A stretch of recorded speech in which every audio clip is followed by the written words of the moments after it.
Jadi itu sebenarnya berkenaan dengan statistik ni, dia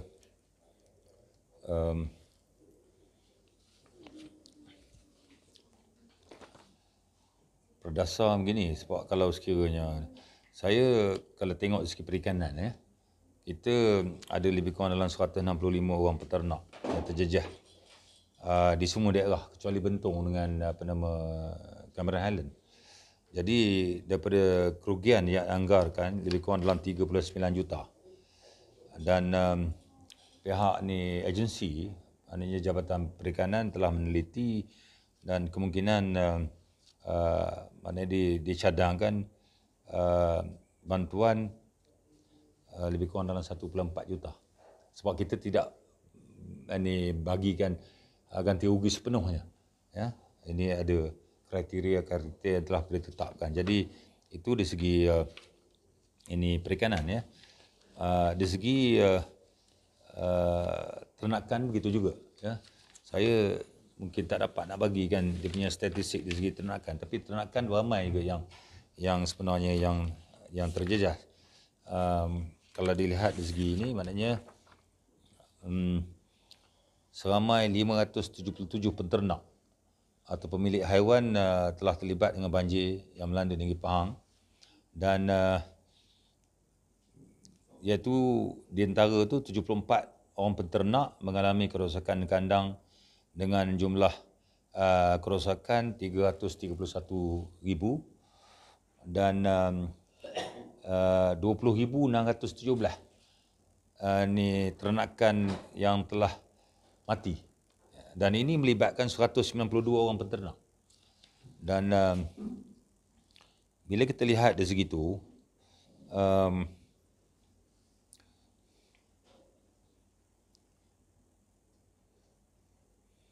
itu sebab yang saya zahirkan, maknanya dari segi ni peternak pun terlibat, peternak perikanan pun terlibat, dan juga petani.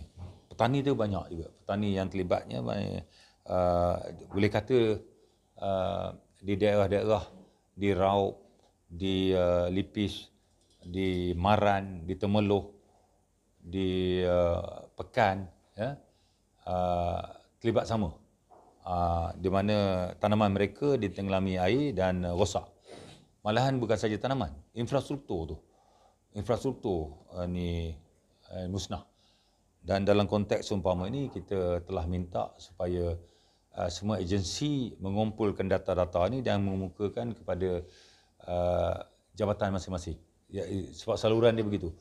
Maknanya daripada negeri kita salurkan kepada jabatan di ibu pejabat, dan jabatan di ibu pejabat akan mengumpulkan data ini dan dibentangkan kepada jawatankuasa bencana, bantuan bencana induk yang dipengusikan oleh Yang Berhormat ataupun Yang Hormat Datuk KSU, ya. So selepas itu dia akan diteliti, dan jawatankuasa teknikal akan membuat kajian. Dia ada dua peringkat. Satu jawatankuasa induk, satu lagi jawatankuasa teknikal. Dan inilah antara gambaran yang dapat saya zahirkan, maknanya bantuan-bantuan ini insya-Allah dari segi kementerian atau kerajaan pusat akan meneliti dan membuat keputusan muktamad. Dan akan bagi kesan tak pada penduduk Pahang ataupun Malaysia sebab bencana ini? Sudah tentu ada. Sebab apa? Bekalan kita ni, dia bagi negara Malaysia, maknanya kita tahu statistiknya kebergantungan kepada input negeri. Jadi setiap negeri akan menyumbang kepada keperluan negara tu. Bukan saja dari negeri, tapi keperluan negara. Misalnya contohnya ikan kita. Katalah misalnya contohnya kalau ikan yang ada di Temerloh, dia akan masuk ke bukan saja dari negeri Pahang, dia akan pergi ke pasaran di luar daripada negeri Pahang. Begitu dengan katalah sayur-sayur, ya. Sayur-sayur kita bukan semata-mata hanya di pasar ke negeri Pahang. Sayur-sayur kita akan pergi ke pasar borong di Selayang, di Kuala Lumpur dan merata. Jadi di situ juga akan beri kesan kepada sistem rantaian bekalan makanan ni. Harga naik. Memang sekarang ni kalau kita lihat sayur ni, oleh kerana masalah dari segi bekalan, jadi harga-harga bekalan sayur-sayuran dan sebagainya ni menaik. Kalau kita lihat trend dia menaik. dan juga bakalan ini daging juga menaik. Dan tambahan pula sekarang ni kita lihat misalnya tu bahan-bahan dedak. Ni dedak kita ni meningkat. Itu bahan makanan baik dari segi ternakan maupun dari segi perikanan. Sebab perikanan pun kita gunakan ni bahan makanan yang lebih kurang sama. Jadi bila kos makanan ni meningkat, dia punya harga kita punya hasil ternakan ni juga naik lah. So memang ada kita lihat kenaikan dari segi harga barangan makanan.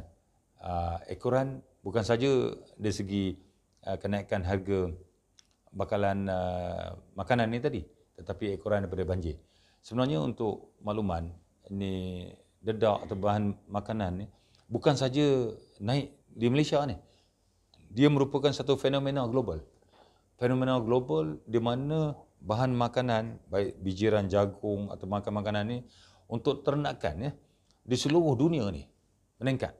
Permintaan dia tinggi tetapi bekalan dia berkurangan. Pertama, ekoran daripada kemarau yang panjang di setengah-setengah negara, dan yang keduanya ada yang dilanda banjir. Ya, yang ketiganya ialah kerana masalah-masalah lain menyebabkan bekalan makanan untuk pasaran dunia ni menjadi berkurangan dan harganya meningkat mendadak. Malahan kalau dilihat misalnya contohnya di setengah-setengah negara di Amerika Selatan, ada yang syarikat-syarikat yang terpaksa gulung tikar oleh kerana kenaikan yang mendadak ni tadi. Kecuali mereka tak dapat nak tampung. Harga tertinggi, jadi dia tak boleh nak tampung.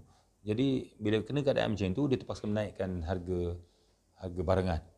Sebab tu dalam konteks umpama ini, saya melihat bahawasanya peluang juga ada bagi anak-anak muda kita untuk menceburkan diri dalam bidang permakanan ini tadi, ternakan maupun untuk ternakan, sama ada makanan untuk ternakan. Sebab banyak daripada bijiran ni semua kita import. Jadi kalau kita boleh buat silage, bahasa Inggeris ni panggil silage. Kita tanam napier misalnya contohnya, kita tanam jagung yang untuk makanan, ternakan, bukan jagung yang manis tadi. Jagung untuk kemudian kita proseskan, kita jual. Itu akan menjadi satu sumber pendapatan yang cukup baik kerana keperluan tu memang ketara yang amat sangat. Baru kerajaan negeri dah buat pemutihan ladang-ladang haram Usang King kan? Lepas tu menjadi banjir pula. So adakah ini akan menjejakkan ekspor Usang King kita keluar macam? Dia sebenarnya begini. Dalam proses kita melaksanakan sebarang pendekatan, pertama sekali aktiviti itu mesti halal. Ya. Kita tidak boleh benarkan sebarang aktiviti dilaksanakan tanpa mengikut lunas-lunas undang-undang. Jadi Musang King ini bukan saja Musang King, sebenarnya di Cameron Highland, malahan di Sungai Icat dekat tu, dia menanam masuk ke kawasan tanah kerajaan ceroboh, tapi dia melibatkan kawasan tadahan. So kita terpaksa menguatkuasakan undang-undang supaya pastikan kualiti air, sumber air mentah kita ni tidak tercemar.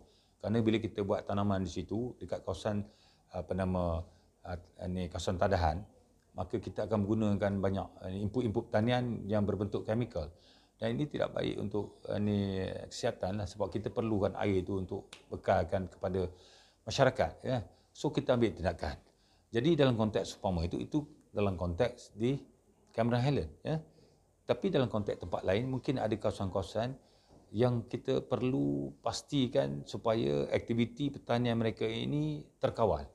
Kerana kita tahu dalam aspek pertanian, dia boleh kita gunakan banyak pendekatan. Sebab itu kita ada akta racun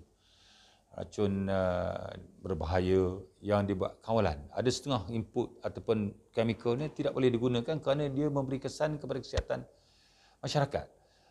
Jadi dalam konteks umpama itu, apakah syarat yang boleh kita ketengahkan? Jadi setiap satu pendekatan, misal contohnya kita nak mengekang pengedaran dadah berbahaya. Kita ada Akta 39, Akta Dadah Berbahaya 39B. Mereka yang didapati salah mengedar jumlah dadah yang beratnya sedemikian akan dihadapkan mahkamah, dan kalau sekiranya didapati bersalah, hukumannya termasuk hukuman mandatory, ya, gantung sampai mati atau mandatory, supaya dia menjadi satu deterrent, ya, atau menghalang orang daripada berbuat sesuka hati. Begitu juga dengan ini pertanian. Jadi dalam pertanian kita telah tetapkan bahawasanya setiap ekspor barang-barang ekspor kita, bahan-bahan pertanian yang ekspor ni mesti mempunyai sijil-sijil tertentu. Dan salah satu sijil yang diletakkan syarat ialah mesti ada MyGAP, My Good Agriculture Practices, iaitu amalan pertanian yang baik. Dia ada sijil dia. Dan untuk mendapatkan sijil amalan pertanian yang baik, dia mesti bermula dengan status tanah. Tanah tak boleh haram. Kalau tanah tu haram, dia tak no-go dah. Memang tak boleh lulus. Tak boleh dapat sijil MyGAP. Dan bila tak ada sijil MyGAP, negara-negara pengimport, dia tidak akan terima produk tu. So ini sebagai satu usaha yang kita buat. Jadi dalam konteks umpama itu, bila kita punya tanaman, misalnya contohnya, musang king ni berteraburan, misalnya contoh, banyak. Jadi orang kata, ini bagus untuk ekonomi negara, supaya kita boleh ekspor. Tetapi kita kena ingat, kalau seumpama itu dia buat, misalnya contohnya, kalau sekiranya ada orang lain, pengusaha lain yang menanam musang king, yang mengamalkan satu langkah-langkah yang sentiasa memenuhi lunas-lunas undang-undang, kan? Dan bila dia melaksanakan aktiviti dia dengan pelaburan yang tinggi, tiba-tiba ada pihak lain yang tidak memerlukan pematuhan kepada undang-undang, dia juga sama-sama masuk dalam pasaran. Apa kata kalau kita tidak kawal produk dia tiba-tiba dia punya minimum residual level yang racun yang tak sepatutnya ataupun chemical yang bahan-bahan chemical berbaki mempunyai tidak dikawal, maka bila produk tu di reject, dia tolak, besok semua produk Malaysia dia reject. Jadi ini saya rasa tidak berlaku adil kepada mereka yang mematuhi undang-undang. Sebab itu kita kuat-kuasakan, kita kata okey, semua kawasan yang dicerobohi, kita akan ambil tindakan. Apa tindakan dia? Kita buat tindakan, boleh kita musnahkan tanaman dia. Tapi pihak kerajaan memikirkan, okey, kalau dah semua itu, pertama sekali kita bagi ruang supaya kita buat proses pemutihan, iaitu dengan melalui proses. Macam kita lah juga. Misalnya contoh, kerajaan pusat kata dia buat pemutihan, pendatang tanpa izin, parti. Kemudian dia melantik satu entiti yang menguruskan bagi pihak kerajaan, misalnya contohnya. Jadi kerajaan negeri mengatakan, okey, ini langkah yang paling baik. Kita melantik satu syarikat yang dia bertanggungjawab pastikan produk durian yang akan dihasilkan ini tadi mesti mematuhi standard-standard tertentu. So dia letak tanggungjawab tu. Bila dia ada tanggungjawab, mestilah setiap tanggungjawab tu kita kena juga ada balasan lah. Contohnya kan? Contohnya. Jadi maknanya, okey, awak buat kerja macam ni, awak buat pastikan everything is in order, semuanya dalam tertib yang baik, mematuhi semua syarat-syarat dan juga mematuhi undang-undang yang ada, maka atas dasar tu awak pasti awak turun ke bawah. Jadi kita tak payah pergi, mana orang kita tak payah turun ke bawah, pastikan satu-satu. Dia akan turun ke bawah, pastikan, make sure dia register, pastikan berapa luas kawasan, yang terlibat. Kalau tidak, kita kena hantar orang, kita kena ukur. Jadi ini melibatkan kos. Sebab tu bila kita kata you do all that, awak buat kerja macam tu, tapi kita akan juga bagi sedikit imbuhan kepada dia. Itu yang mengapa kita libatkan GSC dengan pihak yang terbabit. Mungkin pihak tu dia kata okey, dia bersedia untuk pastikan bahawasanya sebarang kemungkinan takdirnya besok dia ekspor durian dia ke China, ke negara luar lah kata kan, sekali kontainer tu semua dia reject, maka dia kena tanggung sendiri kerugian tu. So inilah antara langkah-langkah kita buat supaya akhirnya besok semua orang akan patuh kepada undang-undang. Tapi kalau pihak yang tadi kata okey, dia tak nak terlibat. Kalau tak nak terlibat, kita tak ada jalan lain. Kita kena kuat-kuasakan undang-undang, pencerobohan tanah kerajaan, termasuk hutan simpan, tidak dibenarkan. Dan kita akan menggunakan undang-undang yang sedia ada untuk mengambil tindakan. Jadi persoalan sekarang ni timbul, sama ada dengan penguatkuasaan ni akan mengurangkan kita punya bekalan ke ekspor kita, iaitu setiap satu langkah tu dia sudah tentu dia akan ada kesannya. Tapi orang kata jangka panjangnya bagus. Jangka pendeknya mungkin kita rugilah sikit. Okey. Tapi what is that? Kalau dia tak bayar, misalnya contohnya, dia tak bayar hasil, cukai tanah tak bayar, apa untungnya kerajaan negeri? Yang untungnya, nauzubillah, maknanya yang untungnya dia lah. Kan? Malahan cukai apa kalau dia nak, kan? Malahan cukai apa kalau dia nak cukai ekspor, dia nak, macam mana orang nak custom nak kenakan cukai ekspor? Sebab dia adalah aktiviti yang tidak mematuhi undang-undang. Sebab itu dalam konteks umpama ini, banjir ni tadi sebenarnya pada dasarnya tidak terlalu beri kesan kepada industri durian ni. Sebab apa, banyak durian ni dia dah besar kan. Tapi ada durian yang ditanam di kawasan lembah. Yang ini terjejah. Memang ada. Saya nak maklumkan memang ada. Yang telah tanam, kemudian kawasan dia tu banjir. Jadi pokok-pokok durian dia tu ada yang musnah, ada yang mati. Malahan ada juga pengusaha-pengusaha yang agak terkenal dalam bidang musangking ni yang juga terjejah di Uludong tu. Saya tahu. Saudara Zamri ini agro farm tu, dia habis dia punya takungan kolam ikan dia, ikan kelah dia tu habis semua sekali. Pecah ekoran daripada banjir, dan dia tanaman durian dia pun banyak juga rosak. Saya bersimpati dengan dia. Jadi tapi pada umumnya saya tengok pengeluaran musangking rancak macam gaya dia mana tak apalah ayat saya nak macam ialah mana dia berjalan macam keadaan biasa. Tidak, dia tak terlibat. Dia tak terlibat. Dia maknanya dia pasaran menentukan harga. Sebab tu masa memula keluar, dia boleh mencecah RM80 sekilo. Sekarang ni dah pergi lebih kurang RM50 lebih. Sebab dia keluar banyak, luruh banyak kan. Tapi selepas ni saya yakin dia akan meningkat semula. Sebab dia punya pasaran dia selain daripada China, Singapura. Dia sekarang ni saya lihat dia punya rangkaian logistik dia dikurang menggunakan lori yang besar-besar, lori yang kecil-kecil dan juga Hilux. Saya dah fahamkan driver Hilux tu dia bagi lebih kurang dalam 1,000 satu trip. So dia isi penuh tu dia bawa pergi sebab dia nak laju. Sebab kalau di lori tu dia slow, dia nak laju. Jadi kalau dia pergi ke Singapura tu pagi tu dia bagi tu, dia kejar tu. Lepas tu dia balik semula. Jadi bagi dia satu trip untuk Hilux yang berapa tu, dia bagi dalam anggaran 1,000 kepada pemandu-pemandu, dan pemandu bersedia untuk merintasi negeri lah dan hantar. Dan sebab itu kita lihat meriah aja nampak. Tak ada masalah. Soalan terakhir saya, ada sasaran tak sumbangan sektor pertanian kepada kerajaan negeri itu tahun ni? Ini data-data. Sasaran pendapatan perolehan untuk tahun 2021. Ini sasaran kita begini. Antara lain tu kita lihat, misal contohnya dari segi susu, pengeluaran susu nampaknya kita masih lagi belum mencapai SSL kita. So kita meletakkan sekurang-kurangnya ada peningkatan lah dari segi pengeluaran susu ya. Dan kita menggalakkan peternak-peternak untuk juga menceburkan diri dalam aktiviti begini. Hanya saya tidak meletakkan satu sasaran yang jelas lah. Kan? Tadi yang terkumpul ada. Ya? Yang terkumpul. Ada, yang terkumpul ada. Tapi saya tak dapat nak bagi sekarang ni.